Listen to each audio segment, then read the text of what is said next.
اس لڑکی کی بدروح نے تمہیں دیکھ لیا ہے اور تمہاری روح کے ساتھ دل بہلا رہی ہے۔ یہ مجھے نقصان تو نہیں پہنچائے گی؟ مہدی الحسن نے حکیم کی بات سے متاثر ہو کر پوچھا۔ بدروح کی دوستی اچھی تو نہیں ہوتی، کیا آپ اس بدروح سے نجات دلا سکتے ہیں؟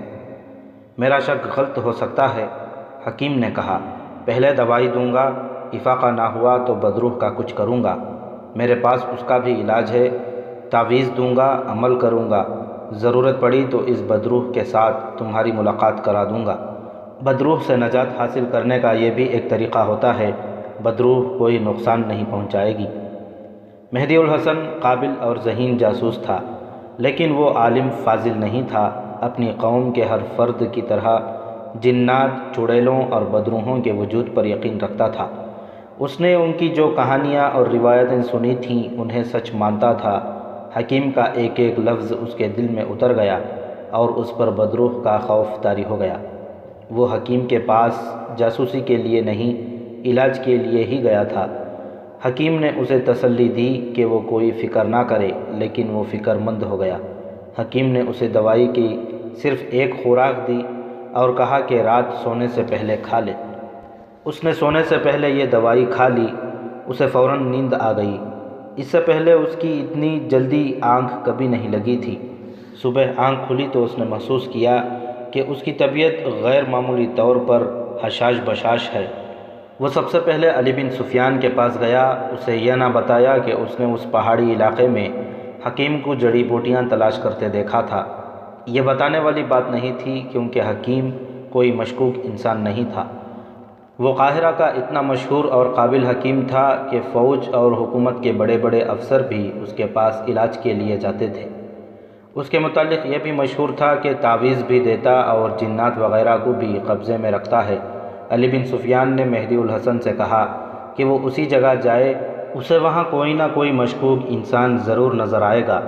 علی بن سفیان دراصل تخریب کاروں کے ایک اڈے کی تلاش میں تھا۔ مہدی الحسن اس طرف جاتے حکیم کے پاس چلا گیا۔ وہ گڈریوں کے لباس میں تھا۔ اس نے حکیم سے کہا کہ وہ صبح سویرے اتنی دور سے یہ بتانے آیا ہے کہ رات اسے بہت گہری نیند آئی ہے اور اب وہ اتنا حشاش بشاش ہے جتنا وہ پہلے کبھی نہیں ہوا تھا۔ اگر شام تک تم اسی حالت میں رہے تو بدروح نہیں ہو سکتی۔ حکیم نے کہا، شام کو پھر آ جانا۔ مہدی اونٹ پر سوار ہوا اور اپنی ڈیوٹی پر روانہ ہو گیا۔ اس سرسبز جگہ وہ بہت دنوں سے جا رہا تھا اور سارا دن وہاں رہتا تھا۔ رات کو بھی وہاں گیا تھا، مگر اب حکیم سے ملاقات کے بعد اسے اس جگہ سے ڈر محسوس ہونے لگا۔ حکیم نے اسے بتایا تھا کہ بدروح نقصان نہیں پہنچائے گی، کیونکہ وہ محبت کی خاطر اس کی روح کے پاس آتی ہے۔ پھر بھی اندیکھی پر اسرار مخلوق کا ڈر قدرتی تھا۔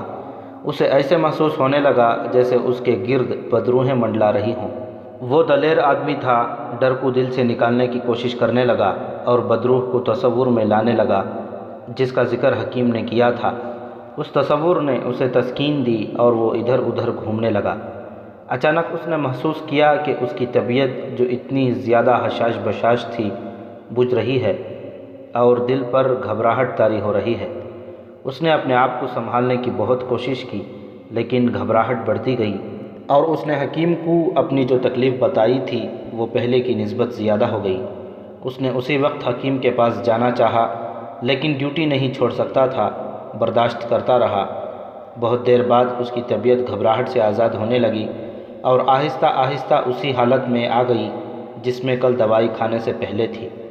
اسے یقین ہونے لگا کہ یہ بدروح کا اثر ہے۔ دن گزر گیا۔ اس نے اونٹوں اور بھیڑ بکریوں کو اکٹھا کیا اور انہیں وہاں لے گیا جہاں روزانہ لے جایا کرتا تھا۔ اونٹ پر سوار ہو کر وہ شہر میں حکیم کے پاس چلا گیا۔ اسے اپنی طبیعت کی یہ تبدیلی بتائی۔ حکیم نے بدروح کے شک کا اظہار کیا، لیکن ایک روز اور دوائی کھانے کو کہا۔ اس نے دوائی دے دی جو مہدی الحسن نے رات سونے سے پہلے کھا لی۔ گزشتہ رات کی طرح اسے گہری نیند آئی اور صبح طبیعت شگفتہ تھی۔ وہ روز مرہ کی طرح علی بن سفیان کے پاس گیا اور وہاں سے اپنی ڈیوٹی کی جگہ چلا گیا۔ اس کی جسمانی حالت اچھی رہی، ذہنی حالت یہ تھی کہ بدروح کا خیال غالب تھا۔ آدھا دن گزرا تو اس کی شگفتگی کم ہونے لگی، جو آہستہ آہستہ ختم ہو گئی اور اس کی جگہ گھبراہٹ اور اداسی آ گئی۔ اس نے دھیان ادھر ادھر کرنے کی کوشش کی اور ٹہلنے لگا۔ پھر آہستہ آہستہ طبیعت ٹھکانے آ گئی۔ اس کے کانوں میں ایسی آواز پڑی جیسے دور کہیں کوئی عورت رو رہی ہو۔ رونے کی آواز بلند ہوئی، پھر مدھم ہوتے ہوتے خاموش ہو گئی۔ مہدی الحسن جہاں تھا وہیں رہا۔ یہ کوئی بدروح رو رہی تھی، اور یہ وہی بدروح ہو سکتی تھی جس کا ذکر حکیم نے کیا تھا۔ مہدی الحسن کے دل پر خوف طاری ہوا، جس پر اس نے قابو پا لیا۔ اس نے یہ ارادہ کیا کہ بدروح سے بات کرے، لیکن حکیم نے اسے بتایا نہیں تھا کہ بدروح کے ساتھ بات کرنی چاہیے یا نہیں۔ اگر وہ کسی اور جگہ اور مختلف ماحول میں کسی عورت کے رونے کی آواز سنتا تو دوڑ کر مدد کو پہنچتا، لیکن یہاں کسی جیتی جاگتی عورت کا کوئی کام نہیں تھا۔ یہ فرعونوں کے دور کی کسی لڑکی کی بدروح تھی۔ شام کو وہ کل کی طرح حکیم کے پاس گیا اور اسے بتایا کہ اس کی حالت کیا ہوئی اور اس نے کیسی آوازیں سنی۔ حکیم گہری سوچوں میں کھو گیا اور بولا، میرا شک یقین میں بدل گیا ہے، یہ بدروح ہے۔ گھبراؤ نہیں، میں ابھی ایک تعویذ دوں گا، پھر بدروح سے پوچھوں گا کہ کیا چاہتی ہے، اس کے مطابق کچھ اور کروں گا، لیکن تمہیں ڈرنا نہیں چاہیے۔ یہ بدروح تمہارے ساتھ محبت کرتی ہے، اس لیے تمہیں کوئی نقصان نہیں پہنچائے گی۔ تم اس جگہ جاتے رہنا، اگر تم نے اس بدروح سے بھاگنے کی کوشش کی تو نقصان کا خطرہ ہے۔ حکیم نے اسے ایک تعویذ دے دیا جو اس نے اپنے بازو کے ساتھ باندھ لیا۔ میں رات کو اپنا عمل کروں گا، حکیم نے کہا۔ کل صبح میرے پاس آنا، تمہیں بتاؤں گا کہ بدروح کیا ہے۔ تم نے رونے کی جو آوازیں سنی ہیں وہ اسی بدروح کی ہیں۔ یہ بدروح شیطان نہیں، پھر بھی کوشش کروں گا کہ تمہیں اس سے نجات مل جائے۔ مہدی الحسن دل پر تذبذب اور ہیجان لے کر چلا گیا۔ اگلے روز مہدی الحسن کو علی بن سفیان کی طرف سے کچھ اور ہدایات ملیں۔ وہ بھاگم بھاگ حکیم کے پاس گیا۔ حکیم جیسے اسی کے انتظار میں بیٹھا تھا، اسے دیکھتے ہی اٹھ کھڑا ہوا اور اسے اندر لے گیا۔ وہ تمہارے ساتھ صرف ایک ملاقات کرنا چاہتی ہے، حکیم نے اسے کہا۔ وہ تمہارے سامنے آئے گی، اپنا آپ دکھائے گی، تم اسے دیکھ سکو گے۔ ہو سکتا ہے پہلے روز وہ تمہارے سامنے آئے اور غائب ہو جائے۔ وہ دوسری دنیا کی مخلوق ہے، شاید اس دنیا کے انسانوں کے قریب آنے سے گریز کرے۔ اگر اس نے ایسا ہی کیا تو تمہیں اگلے روز پھر جانا پڑے گا۔ کہاں؟ وہیں جہاں تم ہر روز جاتے ہو، حکیم نے کہا۔ جہاں تم نے مجھے دیکھا تھا، تم وہاں رات کو جاؤ گے۔ آپ بھی ساتھ ہوں گے؟ نہیں، حکیم نے جواب دیا۔ اس جہان میں گئی ہوئی روح صرف اسے نظر آتی ہے جسے وہ چاہتی ہے، اور اگر کوئی گنہگار بدروح کسی انسان پر نظر رکھ لے تو اسے فوراً مار ڈالتی ہے۔ یہ بدروح جو تمہیں ملنا چاہتی ہے کسی کو پریشان کرنے والی نہیں۔ اس کے رونے کو سمجھو، وہ مظلوم ہے، محبت کی پیاسی ہے۔ میں نے رات جب اسے حاضر کیا تو وہ زار و قطار روئی، اور اس نے میری منت کی کہ اس شخص کو تھوڑی دیر کے لیے میرے پاس بھیج دو، پھر ہمیشہ کے لیے چلی جاؤں گی۔ اگر یہ باتیں کوئی اور کر رہا ہوتا تو مہدی الحسن پر اتنا زیادہ اثر نہ ہوتا جتنا اس نے قبول کیا۔ یہ باتیں اس حکیم کی زبان سے نکل رہی تھیں جس سے مہدی الحسن کے بڑے حاکم بھی متاثر تھے۔ وہ حکیم بھی تھا اور عالم بھی۔ اس کے بولنے کا انداز ایسا تھا جو سننے والے کی روح میں اتر جاتا تھا۔ اس نے مہدی الحسن کو یقین دلایا کہ رات کو اس بدروح کی ملاقات سے اس پر کوئی خوف طاری نہیں ہوگا، اور اسے نقصان نہیں بلکہ شاید کچھ فائدہ بھی ملے۔ ایک احتیاط بھی ضروری ہے، حکیم نے اسے کہا۔ کسی کے ساتھ اس بدروح کے متعلق یا اس کی ملاقات کے متعلق کوئی بات نہ کرنا۔ اگر تم نے یہ راز فاش کر دیا تو نقصان کا خطرہ ہے۔ تم اپنی دنیا کے انسانوں کو دھوکہ دے سکتے ہو۔ عالم غیب میں گئی ہوئی روح کا راز فاش کرو گے تو میں بتا نہیں سکتا کہ تمہارے جسم کے کون سے دو اعضاء ہمیشہ کے لیے بیکار ہو جائیں گے۔ دونوں ٹانگیں سوکھ جائیں گی، یا دونوں بازو یا دونوں آنکھیں بینائی سے محروم ہو جائیں گی۔ اب میں تمہیں جو بات بتانے لگا ہوں یہ بھی ایک راز ہے۔ یہ راز تمہیں اس لیے دے رہا ہوں کہ تم عبرت حاصل کرو۔ یہاں کی فوج کے دو اعلیٰ رتبے کے کمانڈر رات کے وقت مارے گئے ہیں۔ کسی کو معلوم نہیں کہ وہ کس طرح مرے ہیں۔ مجھے 2-3 بدروحوں نے بتایا ہے کہ انہیں بدروحوں نے مارا ہے۔ انہوں نے بدروحوں کے راز فاش کر دیے تھے۔ وہ کس طرح؟ مہدی الحسن گوار گڈریا اور صحرائی خانہ بدوش بنا ہوا تھا، لیکن وہ دراصل جاسوس تھا۔ وہ ان دو کمانڈروں کی موت کا سراغ لینا چاہتا تھا۔ اس نے حکیم سے تفصیل پوچھی۔ میں ایسی راز کی بات کسی کو نہیں بتا سکتا، حکیم نے کہا۔ جتنی اجازت تھی اتنی بتا دی ہے۔ تم بالکل خاموش رہنا، اپنے اس راز کے ساتھ واسطہ رکھو جو میں تمہیں بتا رہا ہوں۔ یہ بھی نہ سوچنا کہ میں تمہاری ذات میں کسی لالچ اور کسی اجرت کے بغیر اتنی دلچسپی کیوں لے رہا ہوں۔ میں ان روحوں اور بدروحوں کی خواہشات کا پابند ہوں۔ اگر میں انہیں ناراض کر دوں تو میرا علم بیکار ہو جائے گا، اور بدروحیں میرا بھی وہی حشر کر دیں جو وہ اپنے دشمنوں کا کرتی ہیں۔ اس روح نے جو تمہیں دیکھ کر روتی ہے، مجھے کہا ہے کہ میں اس کے ساتھ تمہاری تھوڑی سی دیر کی ملاقات کرا دوں، تو یہ میرا فرض ہے کہ اس کی خواہش پوری کروں۔ اگر میں اس سے نہ ملوں تو کیا ہوگا؟ وہ بدروح بن کر تمہاری روح پر اپنا سایہ کرے گی۔ حکیم نے جواب دیا، تم نے مجھے اپنی جو تکلیف بتائی تھی وہ کوئی جسمانی تکلیف نہیں، یہ روحانی عارضہ ہے۔ اس نے تم پر ابھی اپنا پورا اثر نہیں ڈالا تھا۔ تم کوئی نیک انسان ہو، تمہاری نیکی تمہارے کام آئی ہے۔ تم نے میرے ساتھ اس تکلیف کا ذکر کر دیا۔ خدائے ذوالجلال جس پر رحمت فرمانا چاہتے ہیں اس کے لیے وہ کسی انسان کو سبب بنا دیتے ہیں۔ یہ کرشمہ اللہ کی ذات کا ہے کہ تم نے مجھے وہاں دیکھ لیا اور ہم دونوں ملے۔ اس رحمت سے ڈرو نہیں۔ اگر تم اس بدروح کی ملاقات کی خواہش کر دو گے تو وہ اس دنیا میں تمہیں بہت فائدے دے گی۔ ایک فائدہ یہ ہو سکتا ہے کہ وہ نہایت خوبصورت لڑکی کے روپ میں گوشت پوست کا زندہ جسم بن کر تمہیں جب چاہو گے ملا کرے گی۔ تم اسے بیوی بنا کر گھر رکھ سکتے ہو، اور اگر وہ زیادہ مہربان ہو گئی تو مجھے یقین ہے کہ وہ تمہیں کسی فرعون کے مدفون خزانے کا بھید بتا دے اور ایسا ذریعہ پیدا کر دے کہ تم یہ خزانہ نکال کر اس بدروح کو ساتھ لے کر مصر سے کہیں دور چلے جاؤ اور کسی خطے کے بادشاہ بن جاؤ۔ ملاقات کب ہوگی؟ آج رات چلے جاؤ گے، حکیم نے کہا۔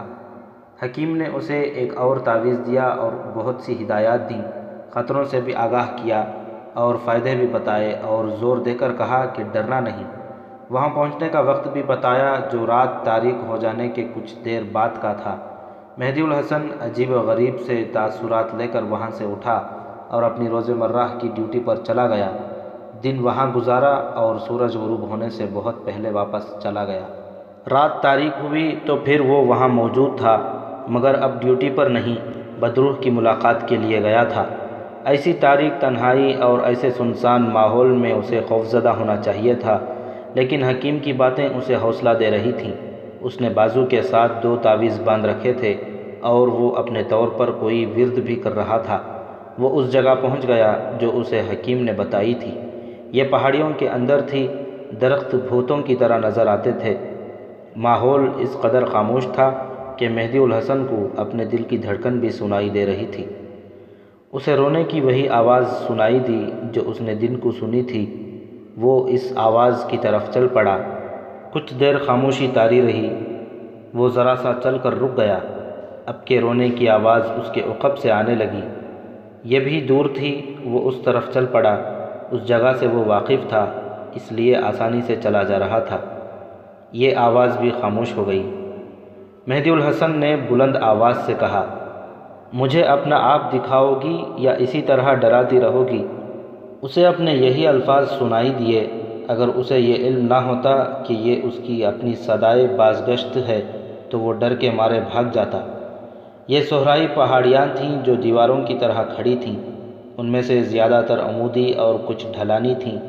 مہدی الحسن کو اپنی آواز 3-4 بار سنائی دی۔ اس کی آواز ماحول اور فضا میں گھومتی اور تیرتی محسوس ہوتی تھی۔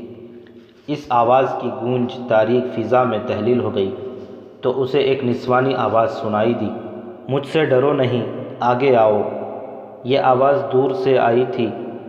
یہ اسے کئی بار سنائی دی اور آہستہ آہستہ ختم ہو گئی۔ آواز پھر آئی، اب بے وفائی نہ کرنا، میں 2000 سال سے تمہاری راہ دیکھ رہی ہوں۔ مہدی الحسن کو یہ الفاظ کئی بار سنائی دیے۔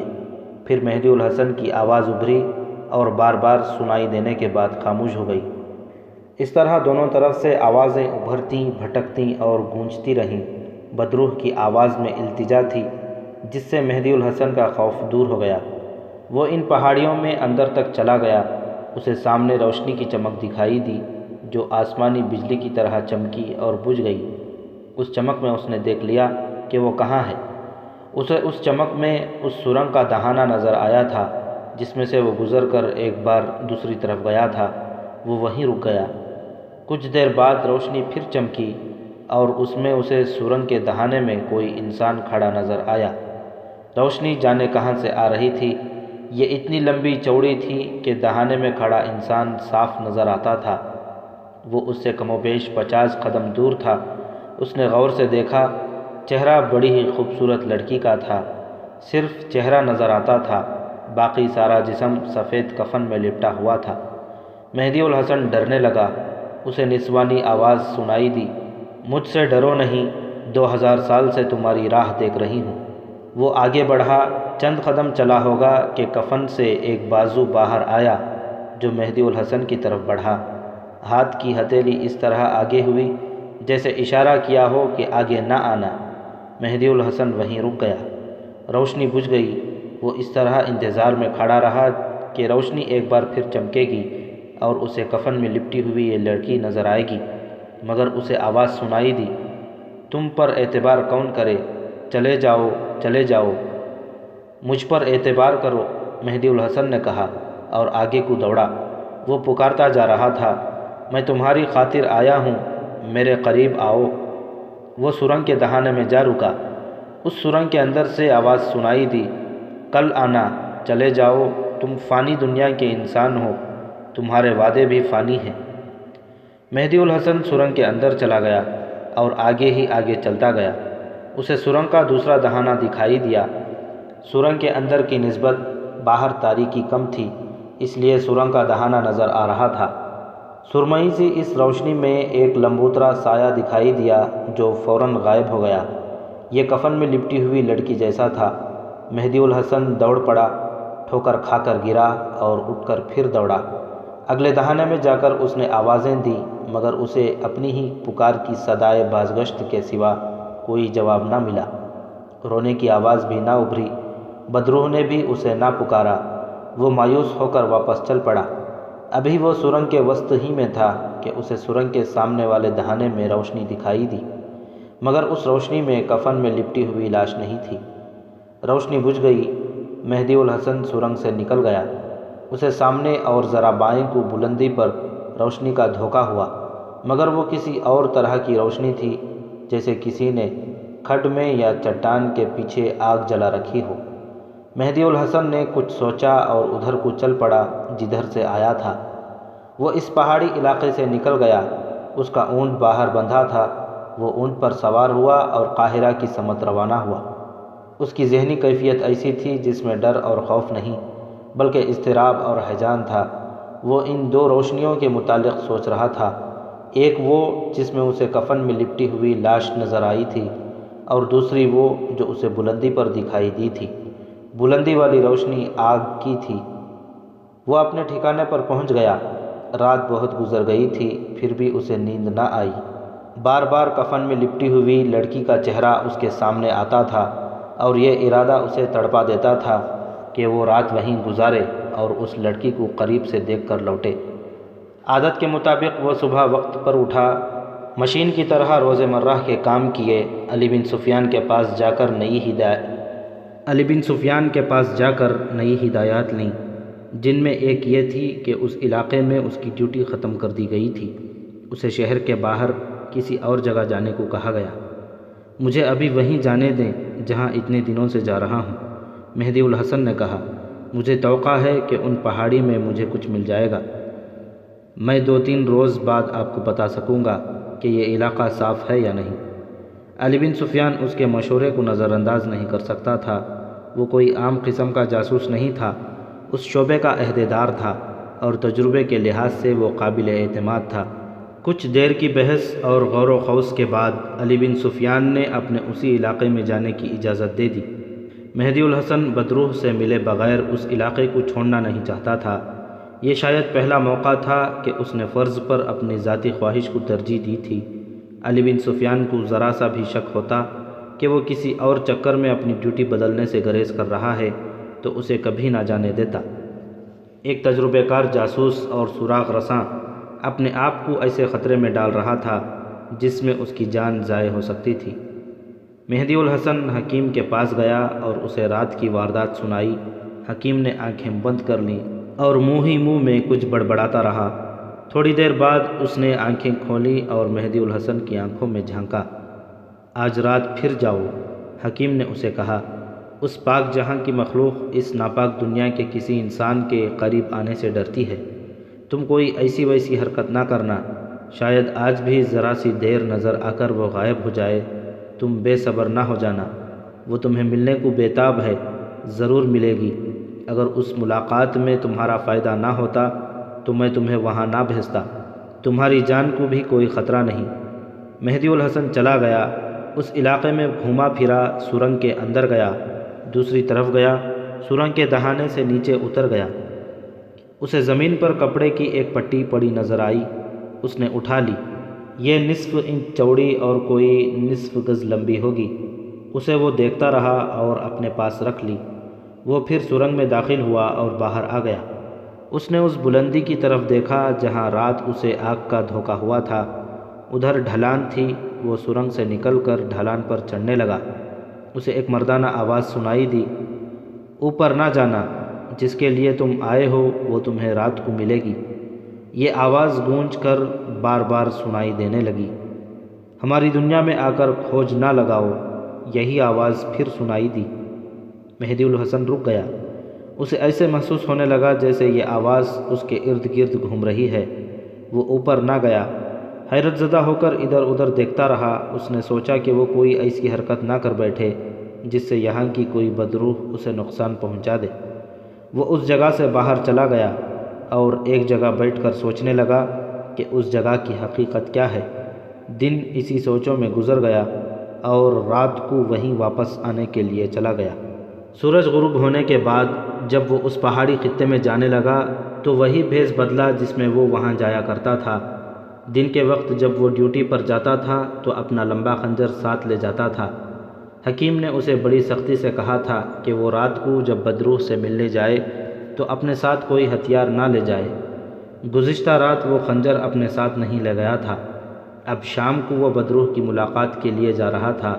اس نے گڈریوں کا بھیس بدلا، خنجر دیوار کے ساتھ لٹک رہا تھا۔ اس نے خنجر کو دیکھا اور گہری سوچ میں کھو گیا۔ ہدایت کے مطابق اسے خنجر ساتھ نہیں لے جانا تھا، لیکن اس نے گہری سوچ سے بیدار ہو کر خنجر دیوار سے اتار لیا، اپنے کپڑوں کے اندر کمر کے ساتھ باندھ لیا اور باہر نکل گیا۔ اس جگہ پہنچ کر اس نے اونٹ کو بٹھا دیا اور اس جگہ چلا گیا جہاں سے سرنگ کا دہانہ نظر آتا تھا۔ اسے اپنے عقب میں کسی کے قدموں کی آواز سنائی دی جو فوراً خاموش ہو گئی۔ اس کے فوراً بعد اوپر سے پتھر لڑکنے کی آواز آئی جو ایسی بلند تو نہیں تھی، لیکن ایسے سکوت اور ایسی وادیوں میں جو عمودی پہاڑیوں میں گھری ہوئی تھیں۔ یہ آواز لڑکتے پتھر ساکن ہو جانے کے بعد بھی سنائی دیتی رہی، پھر ایسی گونج بن کر فضا میں تیرنے لگی جیسے کوئی سسکیاں اور ہچکیاں لے رہا ہو۔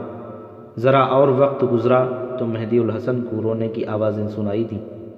میرے سامنے آؤ، مہدی الحسن نے بلند آواز سے کہا۔ میری دنیا ناپاک ہے، میں ناپاک نہیں ہوں، تم مجھے پھر چھوڑ کر چلے جاؤ گے؟ یہ نسوانی آواز کہیں قریب سے آئی۔ مہدی الحسن کی آواز اور یہ نسوانی آواز یوں بار بار سنائی دینے لگی جیسے ایک دوسرے کے تعاقب میں دوڑ رہی ہوں۔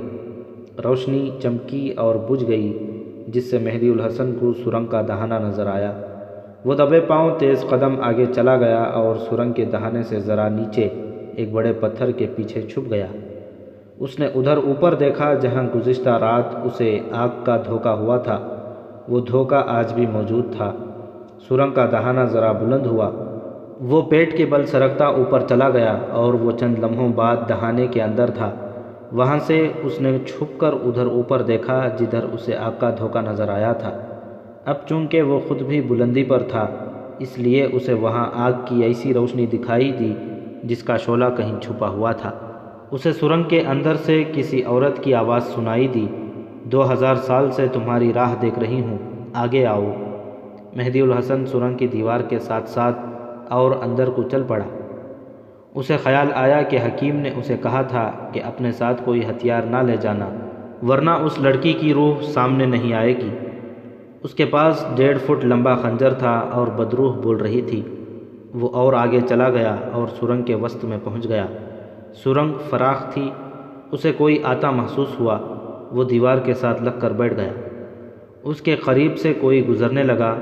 اتنے گھپ اندھیرے میں بھی اس نے اندازہ لگا لیا کہ یہ وہی لڑکی ہے اور یہ کفن میں لپٹی ہوئی ہے۔ لڑکی رک گئی اور اس نے رونے کی آواز نکالی۔ مہدی الحسن نے یہ آواز پہلے کئی بار سنی تھی۔ اس کا دل بہت زور زور سے دھڑکنے لگا۔ کفن میں لپٹی ہوئی لاش آگے کو سرکی۔ عین اس وقت دہانے پر روشنی چمکی اور بجھ گئی۔ مہدی الحسن اٹھا اور بجلی کی تیزی سے پیچھے سے لاش کو دبوچ لیا۔ لاش کی آواز سنائی دی، او بدبخت، تمہیں کس وقت مذاق سوجھا ہے؟ چھوڑو مجھے، شکار انتظار میں کھڑا ہے۔ مہدی الحسن نے جس شک میں جان کی بازی لگا کر اسے پکڑا تھا وہ شک صحیح ثابت ہوا۔